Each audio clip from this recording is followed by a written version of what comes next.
Welcome on back to the Wild Willie podcast show. I'm Willie Colon, and he is JJ, baby. What's going on, Big Willie? BJ, we have a very special guest. Yes. Somebody I had to dial up because we are celebrating Women's History Month. And she is a woman that wears many hats. You may have seen her on Love Match Atlanta on Bravo. Her name is Shae Primus. Yes. Welcome to the Wild Willie show, Shae. Hey, thank you for having me. Before I dive into you and everything you have going on, you are unique. I met you at Super Bowl with my lovely wife, Keisha Holly Cologne. Overall, man, tell the people what you exactly do, your titles, because I hate messing up people's titles, and people be like, hey, I earned my degrees. So do me right. Can you please tell the people everything you have going on? Yes, so I am a certified matchmaker and dating coach. I'm a celebrity matchmaker. As you said, I'm on Bravo's Love Match Atlanta. But yeah, that's what I have going on. I match here in Atlanta, but also nationwide. That's what I'm talking about. You can't beat that right there. I'm glad to know of you and finally get a chance to meet you instead of just seeing you, because we got so many broken relationships going on down here in Mississippi. You might have to take a trip from the Peach City up there and come on down here to the Humpback, Mississippi, because that seems like that's all what's going on down here. Humping. You feel what I'm saying? Humping going on. Okay, well, I'll be glad to come down. Definitely invite me down. I'm there. How did you get into this line of work, and how has it been for you? I know you have a higher percentage rate. I know you didn't. I know you don't want to. Yeah, you have what, close to 100% matchmaking. 90%. 90%. And yeah, I will say, for me, that's because I do have a large network, like Akeisha. I attended Clark Atlanta University and I'm a Delta. That automatically gives me a huge network. But I've been working in corporate America 20 plus years too. So I have a huge professional network, a huge Black professional network. So when I began matchmaking, I already had a database to start with. I didn't start from scratch. So I came in with this database, and then I go places. Like I said, I met you at Super Bowl.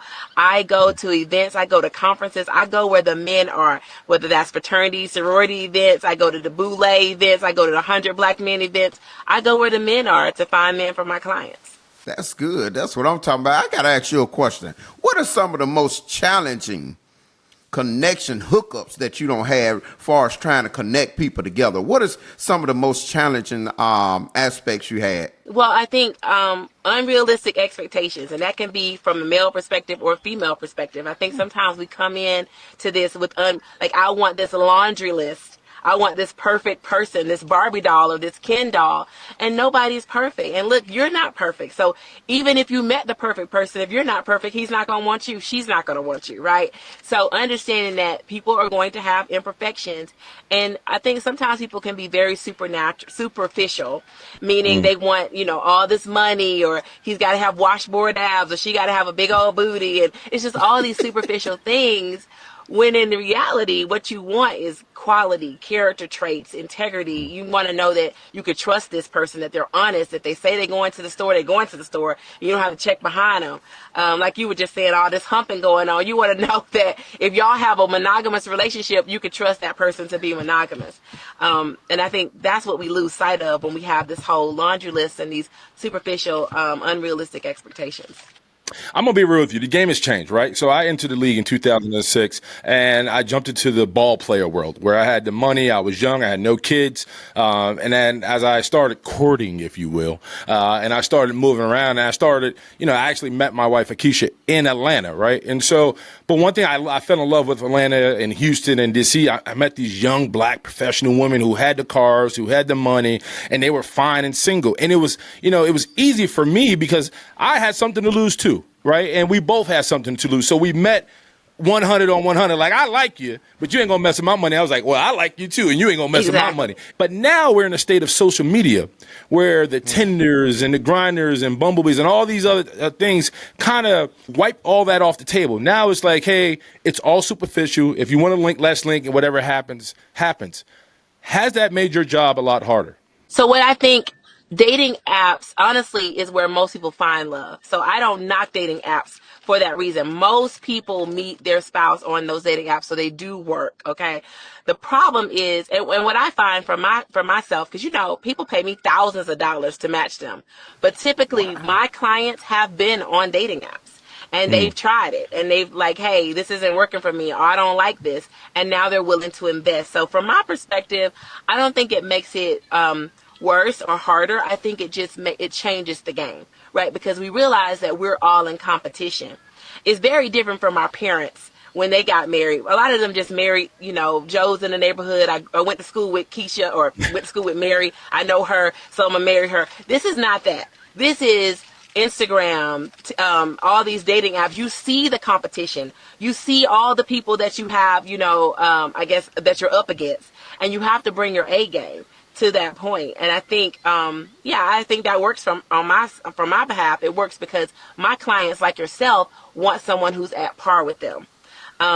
Usually people don't come to a matchmaker when they just want a sugar baby, or if they just want, you know, you come to a matchmaker because you're looking for somebody of substance, somebody quality. So I think, honestly, I like that they've gone out there and bumped their heads a little bit, and now they're ready to do the real work and find love for real. Now, one of the questions I got, you say it's a lot of competition, so you got to come ready. And my Yes. thing, by being a lot of coating going on social media like it is, and you have to match these people up. Is it one of the things you tell them when you match them up, look here, you got to stay off social media, or is it up to them? I mean, what's one of the lessons or one of the things you might tell them if they normally own it and they looking for love, they're addicted to it, social media is so addictive, but all of a sudden you don't match them up, and all of a sudden you see this BBL with this girl posing, and all of a sudden the man looking, but you don't match them up, and he like who you hooked them up with, but he still entertained with this. How does that work? I think that's a valid question. Honestly, no, I don't tell people to stay off social media, or, you know what I mean? Like, if that's who you are, to me, that speaks to your character, right? If you match with me, but you still looking at these people, lusting after these people, sliding in these people's DMs, then you're not ready. You're not ready to be committed. You're not ready to be monogamous. And that speaks to your character. And I think that's something that you need to vet out as you're dating. Dating is collecting data. Dating is just, so that's data that I would collect. You're not ready to date. You're lusting after everybody that's walking. Because guess what? You're never going to stop seeing beautiful women. They're going to always exist. We're going to be together and see a big old booty, you know? And so I need to see how you're going to react when you see it. Are you saying, you know, is she nice, but I'm happy with what I have? Because that's really going to be our reality. I'm going to always see handsome men, but am I able to appreciate he's handsome, but I'm happy with what I have? And to me, that speaks to character and integrity. I meet a lot of couples who are lonely in a relationship rather than people who are single Yes. and happy. You get what I'm trying to say? And it's very baffling because you can tell who are friends and you could tell who are there for whatever circumstances. There's 3 guys who, during my time when me and Keisha was dating, as I was a New York Jet, who were on a team with me that was kind of preaching to me, kind of like, hey, man, you need to go to this Christian, thing and kind of figure out who you are and what you want and what you want your wife to be. All those guys that were were pumping this, I guess, uplift at the time of which they thought it was down my throat to kind of get in line and get married and get my life in order are now divorced. And for me, it speaks to one thing. One, I'm glad I stuck to my heart and my gut. And you talked about it in your last comment saying, hey, you got to know who you are, right? Look, social media can't drive you. Nothing could drive you to get to where you want to get to when you're talking about love and a relationship but you. So you got to be accountable for that. So I'm glad you said that.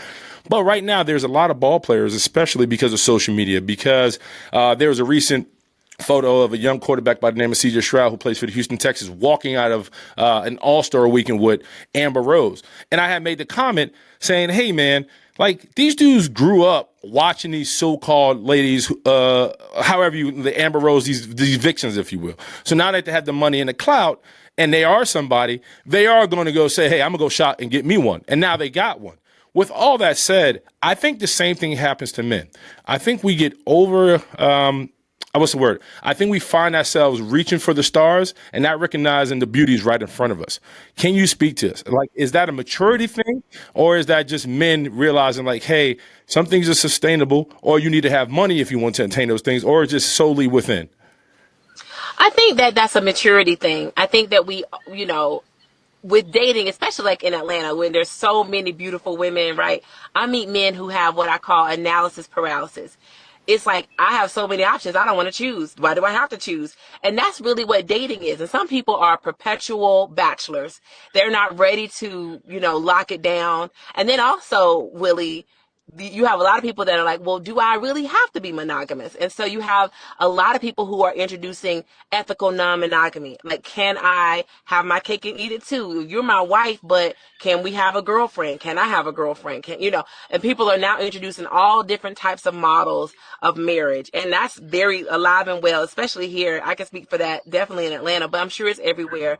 Yeah, it's a lot of people that are like, one of the things I liked about dating is I had so much variety, and I don't want to lose that. I want to keep the variety. I want to keep having my options, and you have women that are saying, you know what, I will do that too. Or I'm bi, so that means I get to still be with women, or, all kinds of mixes. And honestly, at the end of the day, it's whatever works for your relationship, whatever works for your marriage. If that makes y'all happy, I support it. But I think that for people to go from dating several people and then locking in on one, that definitely takes a different level of maturity to get to that point, and everybody doesn't have it. Told a good friend of mine who's in the dating scene, she's a business owner, does extremely well for herself, but she's somebody that's having a lot of trouble. What you talked about, like, a lot of men aren't mentally there from a maturity standpoint. A lot of them want their cake and eat more, if you will. And some guys flat out are dealing with past trauma that they haven't addressed yet. And when they kind of hit a threshold in their relationship, they're like, ah. She finds that a lot of men are intimidated by the money she makes. A lot of men have a problem with her clientele because they are men. Some of them are men. It's 50-50. She finds herself constantly, hitting these walls. What can she do to find the right man, or put herself in a position to find a better man, somebody possibly for her? There are a lot of men who aren't intimidated by a woman's success, and I know I meet men, and men can tell that you are successful. They can tell by the car you drive, whatever, your house you live in, whatever, jewelry, whatever. And a strong man doesn't care about that. He's not going to cower and be intimidated because you have a nicer car than him, because you might make more than him. Because a man is going to, like my man, he always shows his masculinity. And he don't let me pay for nothing. And sometimes I'm like, I could pay for that. He's like, I'm good. I got you. I'm never going to ask you somewhere I can't afford to take you. And I'm like, all right. And it puts me back in my place. And sometimes I bring that up to say, sometimes we lose our sense of femininity because we work in a man's world. You're making all these rules, and you in all these meetings, making decisions like a man, and you're making all this money, and you forget that you can take a back seat. You can follow. You can submit to your man. You don't have to lead. You don't have to make the decisions, and you don't let your money speak for you, right? And so when you with somebody who is secure and strong in their masculinity, they don't even care about how much you make. That doesn't intimidate them